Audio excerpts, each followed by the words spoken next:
Calendar पर तारीख 28 फरवरी 10 थी जब पश्चिम एशिया के आसमान में पहली बारूदी लपटें उठी थी और आज उस भीषण संग्राम को 24 दिन बीत चुके हैं, लेकिन शांति की कोई भी किरण नजर नहीं आ रही है।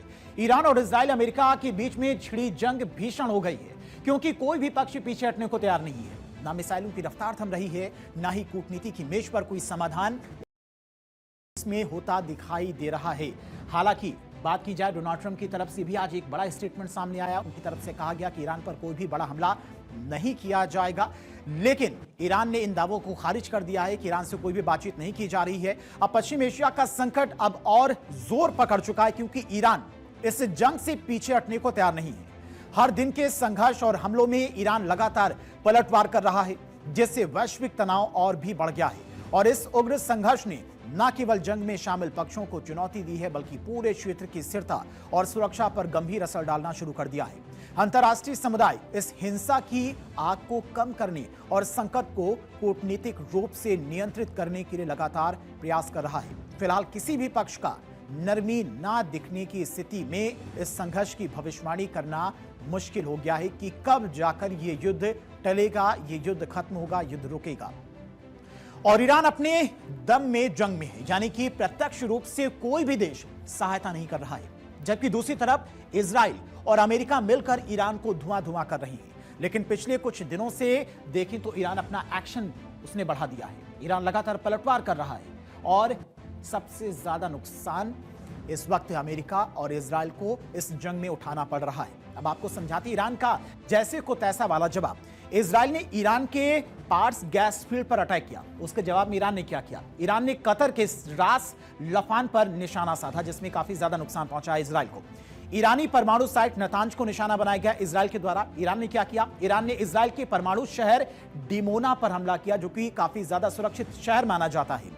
ईरानी शहर को इजराइल और यूएस ने निशाना बनाया। उसके बदले में ईरान की तरफ से क्या किया गया? ईरान ने तेल अवीव और खाड़ी के देशों पर पलटवार किया। कुछ यूएस बेस थे, उनको टारगेट किया, जिससे अमेरिका को भी भारी नुकसान इस जंग में हुआ है। यानी कि ईरान कहीं भी पीछे नहीं हट रहा है। ईरान खाड़ी के देशों को लगातार निशाना बना रहा है और इसी के जरिए अमेरिका को क्लियर संदेश भी दे रहा है कि हर बम का जवाब बम से ही दिया जाएगा। ईरान किसी से कम नहीं है, किसी की मदद की जरूरत नहीं है। वो अकेले सक्षम है अमेरिका को और इजराइल को जवाब देने के लिए। अब ईरान का जवाब, इजराइल खाड़ी देश 880 हमले इनकी तरफ से अभी तक किए गए हैं, जिसमें करीब 4911 हमले हुए हैं। 300 मिसाइल हमले किए गए हैं और अगर बात की जाए खाड़ी देशों पर करीब 1119 मिसाइल हमले किए गए ईरान की तरफ से। इसके अलावा 550 ड्रोन हमले किए गए इजराइल पर। वहीं खाड़ी देशों की बात की जाए तो करीब 3792 ड्रोन अटैक खाड़ी देशों में देखने को मिले। ईरान की तरफ से यह कार्रवाई की गई है। खाड़ी देशों को भी निशाना बनाया जा रहा है। साथ ही साथ इजराइल को भी ईरान के द्वारा इस जंग में काफी ज्यादा नुकसान पहुंचाया गया है। यानी कि जंग अब एक बहुत खतरनाक मोड़ पर पहुंच गई है और 21 मार्च 2026 को ईरान ने दक्षिण इजराइल के डिमोना और अराद शहरों पर बैलिस्टिक मिसाइल दागी और इन हमलों में सैकड़ों लोग घायल हो गए हैं। कुछ रिपोर्ट्स ने 100 से 180 लोग घायल बताए जा रहे हैं। और ईरान का डिमोना क्यों खास है?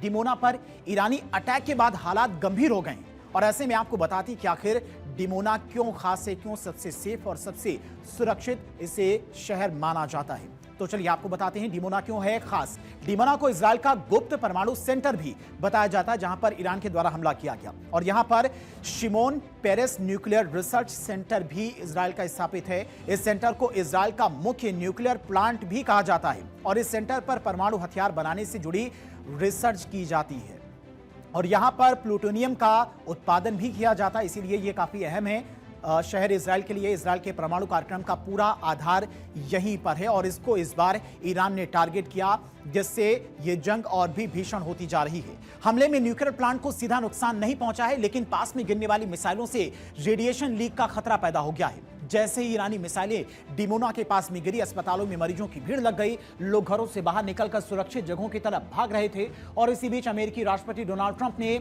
ईरान को धमकी दी है कि 48 घंटे के अंदर होर्मुज स्ट्रेट खोले, नहीं तो पावर प्लांट पर हमला करेंगे। अमेरिकी थ्रेट को दरकिनार कर ईरान ने कहा है कि अगर उसके प्लांट्स को निशाना बनाया गया तो खाड़ी देशों में तबाही ला देंगे। हालांकि अब ट्रंप की तरफ से कहा गया है कि हम अगले 5 दिनों तक ईरान पर कोई बड़ा हमला नहीं करेंगे। अमेरिकी थ्रेट को दरकिनार कर ईरान ने भी कहा है कि अगर उसके प्लांट्स को निशाना बनाया गया तो ईरान भारी तबाही लाएगा। लेकिन ट्रंप 5 दिन तक पावर प्लांट पर अटैक नहीं करने का उनकी तरफ से यह ऐलान किया गया है। जंग से ना ईरान पीछे हट रहा है, ना ही अमेरिका। ऐसे में सवाल है कि आखिर जंग पर ब्रेक कैसे लगेगी। इस बीच ईरान ने जंग खत्म करने के लिए 3 और शर्तें रख दी हैं, यानी कि अब कुल 6 शर्तें हो गई हैं। वहीं अमेरिका की तरफ से भी शर्तें रखी गई हैं। युद्ध का ब्रेक कब होगा, क्योंकि ईरान की शर्तें मानने को फिलहाल अमेरिका तैयार नहीं है। ईरानी शर्तें क्या हैं? युद्ध दोबारा ना हो, इसकी गारंटी उसे चाहिए। अमेरिका की शर्त क्या है? 5 साल तक मिसाइल कार्यक्रम बंद किया जाए। ईरान की शर्त क्या है? अमेरिकी सैन्य अड्डे बंद किए जाए, यानी कि खाड़ी देशों में जो अमेरिकी सैन्य अड्डे हैं वो वहां से हटाए जाएं, बंद किए जाएं। यूरेनियम संवर्धन और जीरो करना होगा, यह अमेरिका की शर्त ईरान के सामने रखी गई है। युद्ध में हुए नुकसान की भरपाई की जाए, ये ईरान की तरफ से अमेरिका से मांग की गई है। मुआवजे की मांग बंद की जाए, मुआवजा नहीं दिया जाएगा, अमेरिका की तरफ से साफ कहा गया है। सभी मोर्चे पर युद्ध खत्म होना चाहिए। मिसाइलों की संख्या और सीमा तय की जाए, ये अमेरिका का कहना है। ईरानी शर्त स्टेट ऑफ होर्मुज के लिए नया कानून लाया जाए। हुतियों को समर्थन बंद करे ईरान, यह अमेरिका का कहना है। उनको जो फंडिंग की जाती ईरान की तरफ से वो बंद किया जाए। दुश्मन मीडिया अभियान से जुड़े लोगों पर कार्रवाई हो, यह ईरान की शर्त है। यानी कि जो गलत खबरें फैलाई गई अमेरिका के बारे में, जिसकी वजह से अमेरिका ने हमला किया। अमेरिका की शर्त क्या है? परमाणु केंद्रों को बंद करने की मांग अमेरिका की तरफ से रखी गई है ईरान के सामने, लेकिन कोई भी शर्त मानने को तैयार नहीं है।